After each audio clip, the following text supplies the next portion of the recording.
Good evening, ladies and gentlemen. My name is Brightops, and welcome to a new series of Darkest Dungeon. As I'm sure those of you who followed this series the previous season before remember, the Dewpoint Isle estate, well, ended poorly. But as poorly as it could happen. An elder god woke up and more or less screwed over the world. There's not a whole lot worse things can get. However, we are starting a new season, a new series. Trying to experience start campaign. Hang on, I don't think I named it. Did we? Okay. Guess we'll be entering the name in a bit. We will be going once again on the hardest difficulty, because why not? And we've got a new name for our estate this time. Welcome to the Onyx... Am I spelling that correctly? One second, just making sure I'm spelling it correct. Yes, I am. Onyxthorn. Welcome to the Onyxthorn Estate.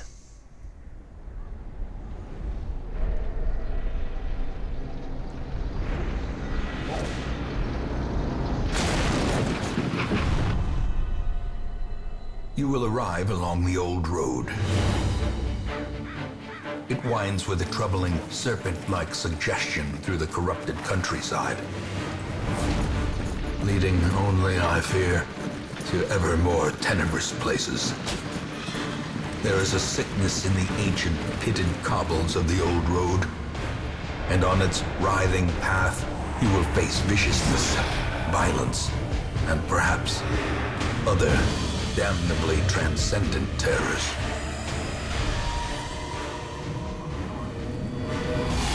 So steel yourself, and remember there can be no bravery without madness.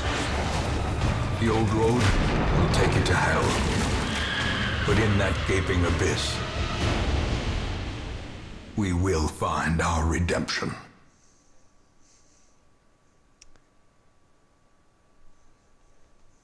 Yes, I've already decided, just starting off, that I remember in the first series of Dewpoint Isle that we started off with our little introduction, then did a secondary episode for the mission afterwards. However, this time around, I do believe we're going to have a 2-for-1 deal. Not only will we be performing both of the, I guess you could call them prologue missions. Since this opening for the old road is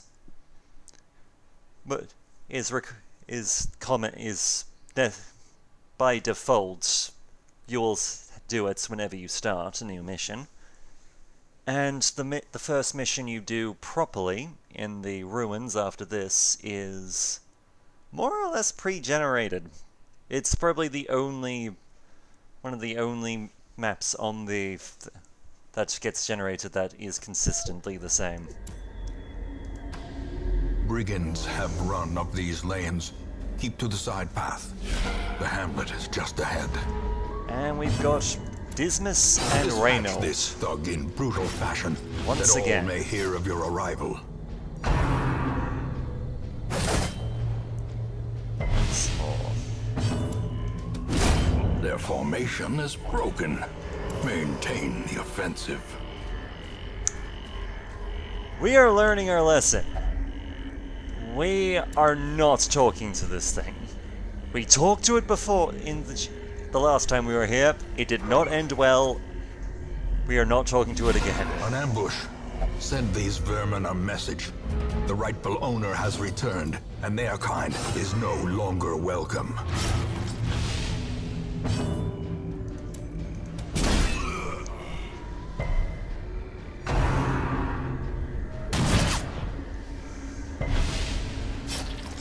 So yes, we will be just running through this opening mission, as well as the first mission in the estate proper.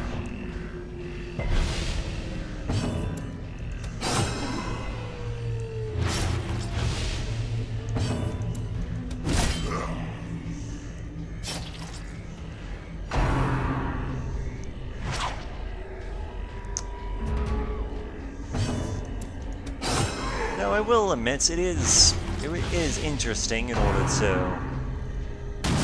to do these missions once more, or do the Darkest Dungeon once again from the champion falls from the beginning.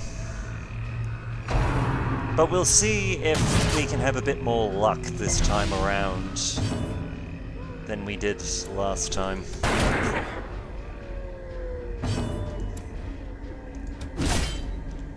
Let's just also get rid of this giant corpse so that we can just lay into this poor bastard with his gun.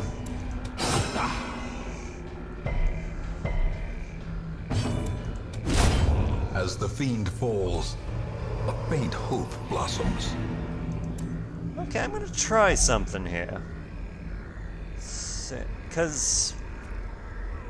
let's see... yes! Finding the stuff is only the first test. Now it must be carried home. Okay, that's gonna be useful going forward.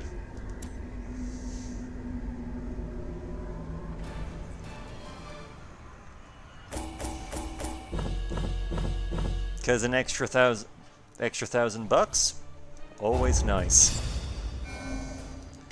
Alright, let's see what we got. Let's see, Reynold has gained Armor Tinkerer, which isn't going to be a big deal in the episodes, in the first few episodes, but will pay for itself in the long term. And Desmus has unfortunately gained Curious, which isn't great. It means that he will start poking and prodding into things he really, really shouldn't be. Welcome home, such as it is. This squalid hamlet, these corrupted lands, they are yours now, and you are bound to them. Alright. And of course, we'll just go, as is standard, we'll go on just a minor tour of the estate and what's available to us so far. Most will end up here, covered in the poisoned earth, awaiting merciful oblivion. Of course, our graveyard, which is currently empty, as what happened during the Dewpoint Isle playthrough. We can have a maximum of 16 deaths in this run before it is considered a game over. We will try to avoid that. In time, you will know the tragic extent of my failings.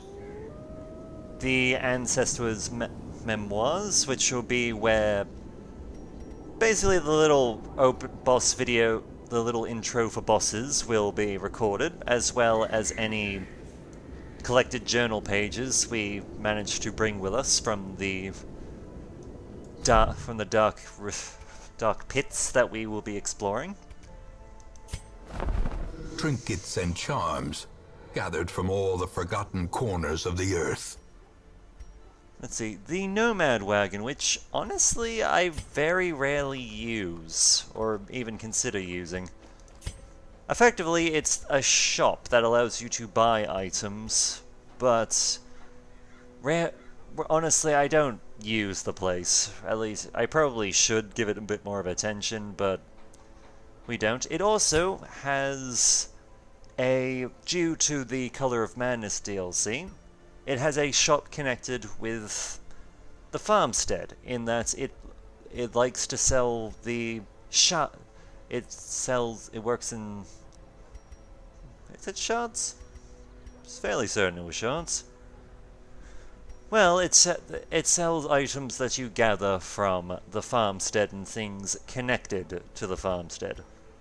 And to be fair, these items can be pretty damn good for what they are. Like, the most expensive item here is for the Crusader, the Elysian Hilt, which gives you 15 max HP. On attack, there's a random...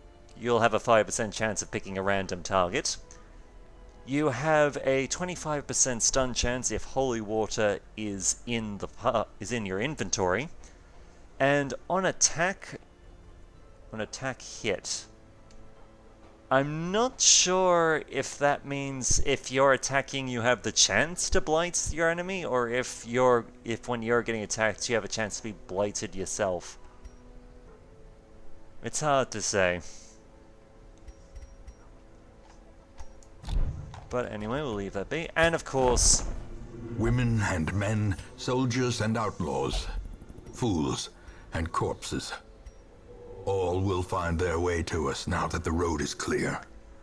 The stagecoach, where we will be getting our influx of adventurers and heroes. In this case, as is standard for the opening week of the game, we have a Plague Doctor and a Vestal. I have looked into this. In the event that during the little prologue that one of these two dies, or if both of them die, this will, instead of just these two, will have a Highwayman and a Crusader as well. Though the stats that you get from them are completely random. We'll also take this moment just to take advantage of our supplies to... Word is traveling. Ambition is stirring in distant cities. We can use this to boost our stagecoach area, because that controls how many heroes are available each week, and also how many heroes we can actually have on the roster. Now, firstly, we have our Plague Doctor, who is a Ruins Adventurer, which is a good start, actually, especially considering where we're going from the get-go. Though they are ascetic, which means that if we were to team our Plague Doctor here up, which I am going to, as tradition dictates, there we have Sinister 7, the Plague Doctor, who doesn't really benefit too much from being teamed up with the Occultist, since word reconstruction is the Occultist's heal. And she is obsessed with the paranormal. What better laboratory than the blood-soaked battlefield? I'll admit, it's not the greatest starting character, but far from the worst. And our starting Vestral. A Cove Scavenger, which means they have better scanning chance in the Cove, which doesn't help us at the moment. They suffer from the Yips, which lowers their accuracy, and Ruminator. They have less of a stress heal.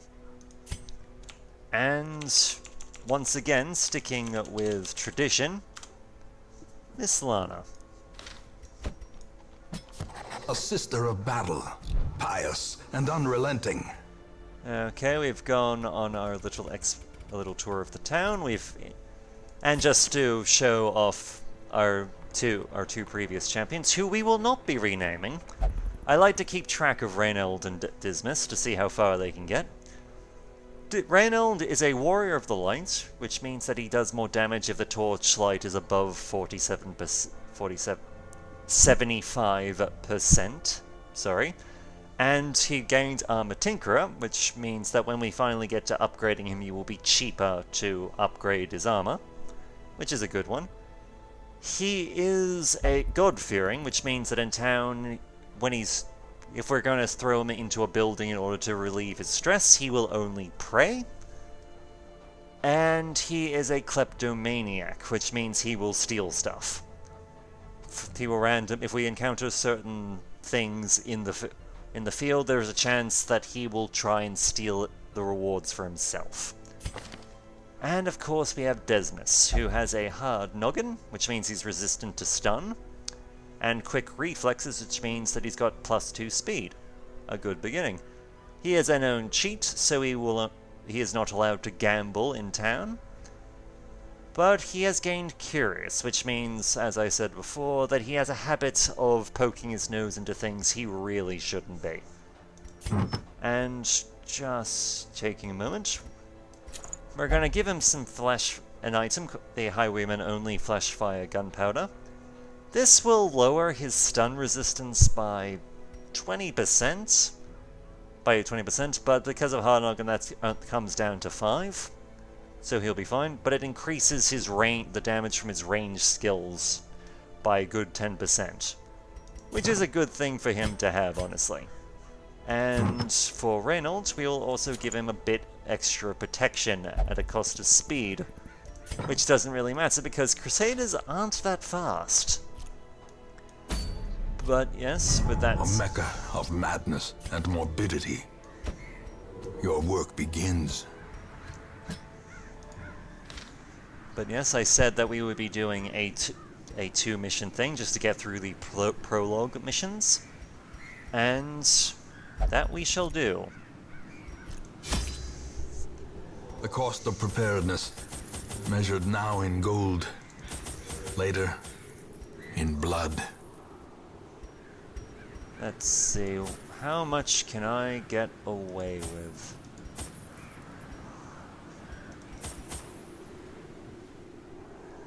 Okay, that looks like we can get away with this. I will admit, it is not the most supplies we could bring, but I'm trying to keep costs low at this early juncture. Because, yes, items we don't use will be refunded. We'll get some money back, but not as much as we've spent on them. And in the event that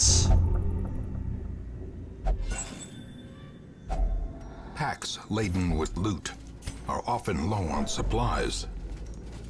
And just in the event that we... Now, what was the...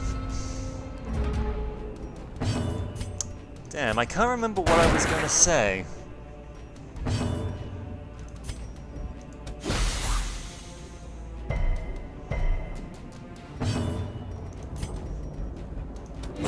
Their formation is broken.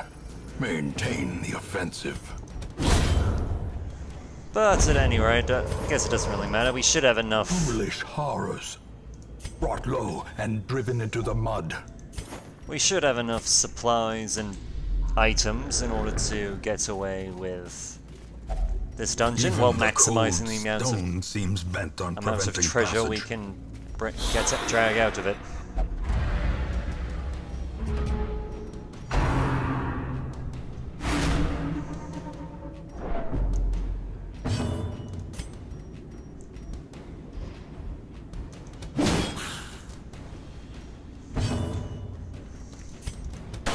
Confidence surges as the enemy crumbles. Let's see, what can we do with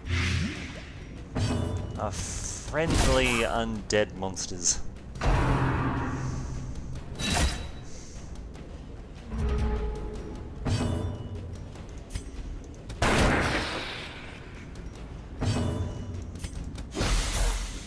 See, you're dead, you're dead. Wonderful. The slow death. Unforeseen. Unforgiving. Let's give the party a quick heal because we can. A death by inches.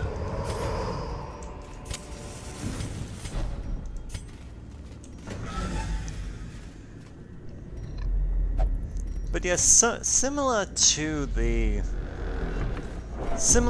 Crusader, the Vestral does actually gain a bit of a bonus against unholy enemies, Waiting to be spent. which can work in her favor, especially in a situation like this, where in the event that she gets turned around, that she gets swapped around to the front line, she can actually defend herself quite fine.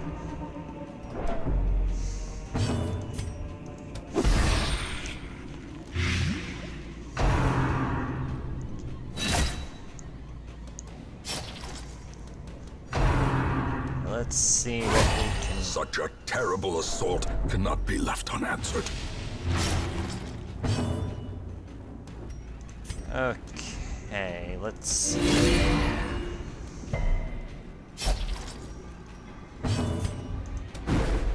trying to take the moment to boost Torchlight bit while dishing out some damage.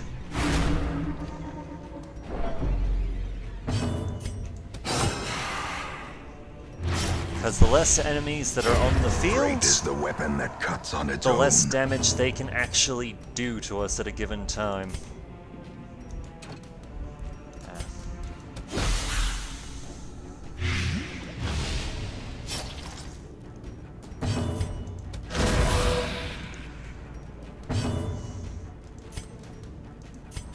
A momentary abatement. See, that you're not dead, but you're going to be dead soon enough.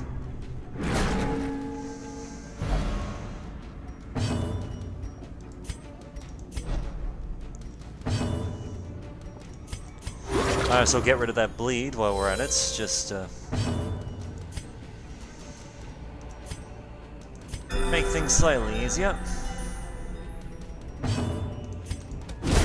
As the fiend falls, a faint hope blossoms. And we'll take advantage of that keep just to get Glittering ourselves a bit gold, more gold. trinkets and baubles, paid for in blood.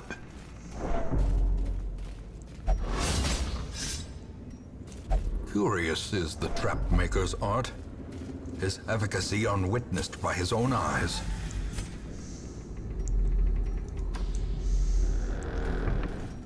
Okay.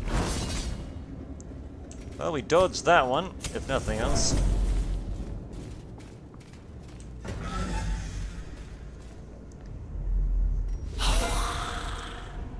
Here we go.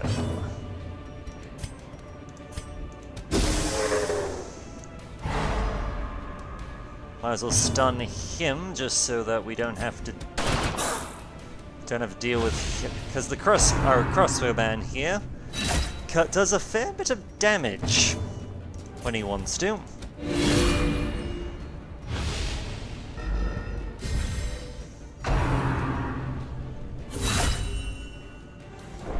Ouch.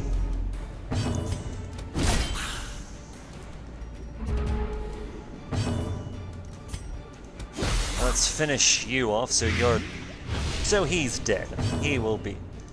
He's dead, we don't have to worry about him too much anymore.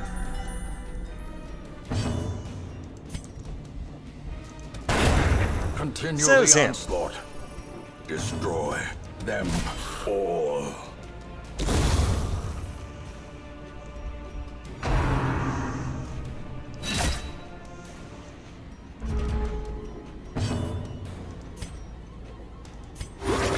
Compassion is a rarity in the fevered pitch of battle. I'm gonna take this moment to just try and get some party healing done. Sedated.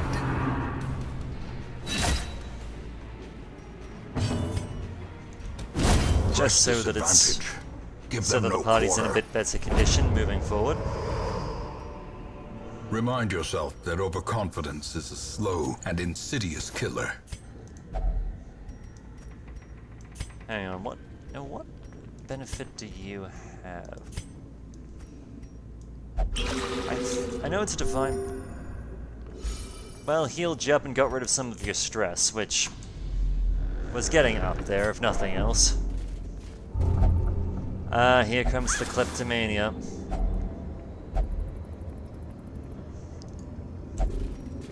And alas, because of his actions, we lost some rewards. Darkness closes in, haunting the hearts of men.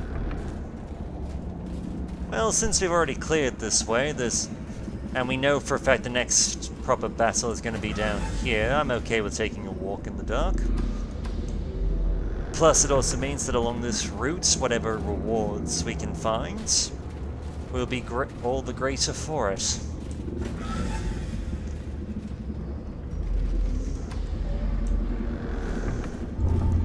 Oh god! Damn it. Finding the stuff is only the first test.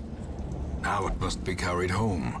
It's honestly ridiculous just how much stuff that a character can actually carry on their person.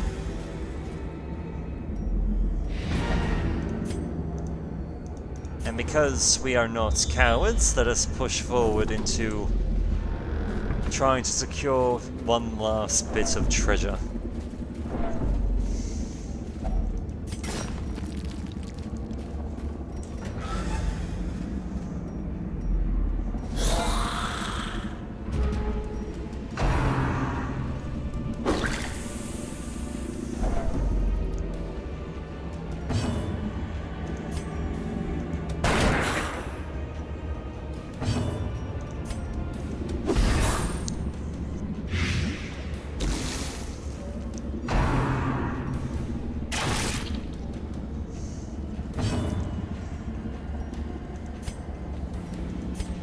A momentary abatement.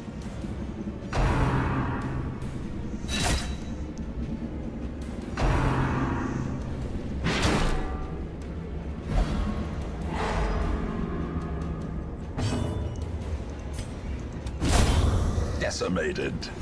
Well, that's one less enemy dealing damage our way, if nothing else.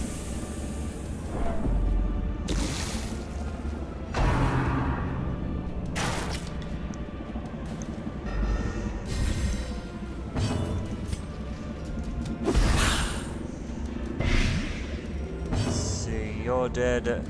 You're dead. Wonderful.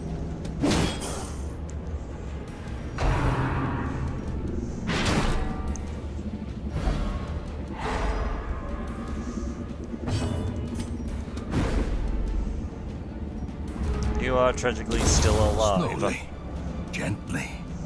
This is how a life is taken.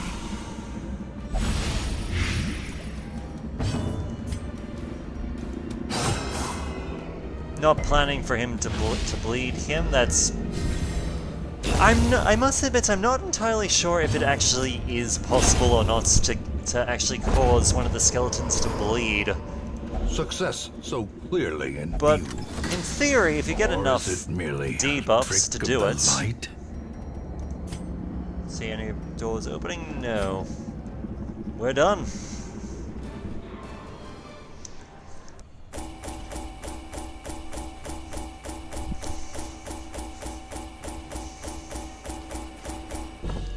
Fair decent reward there.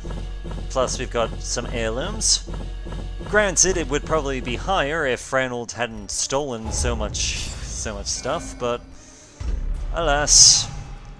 Let's see, Desmus has gained Last Gasp. 1+1 speed if HP is below 50%. Not bad. Miss Lana has gained Warren Scrounger. A 5% scouting chance in the Warrens. And Sinister 7 misses the spot. 2% less chance to crit. Not good.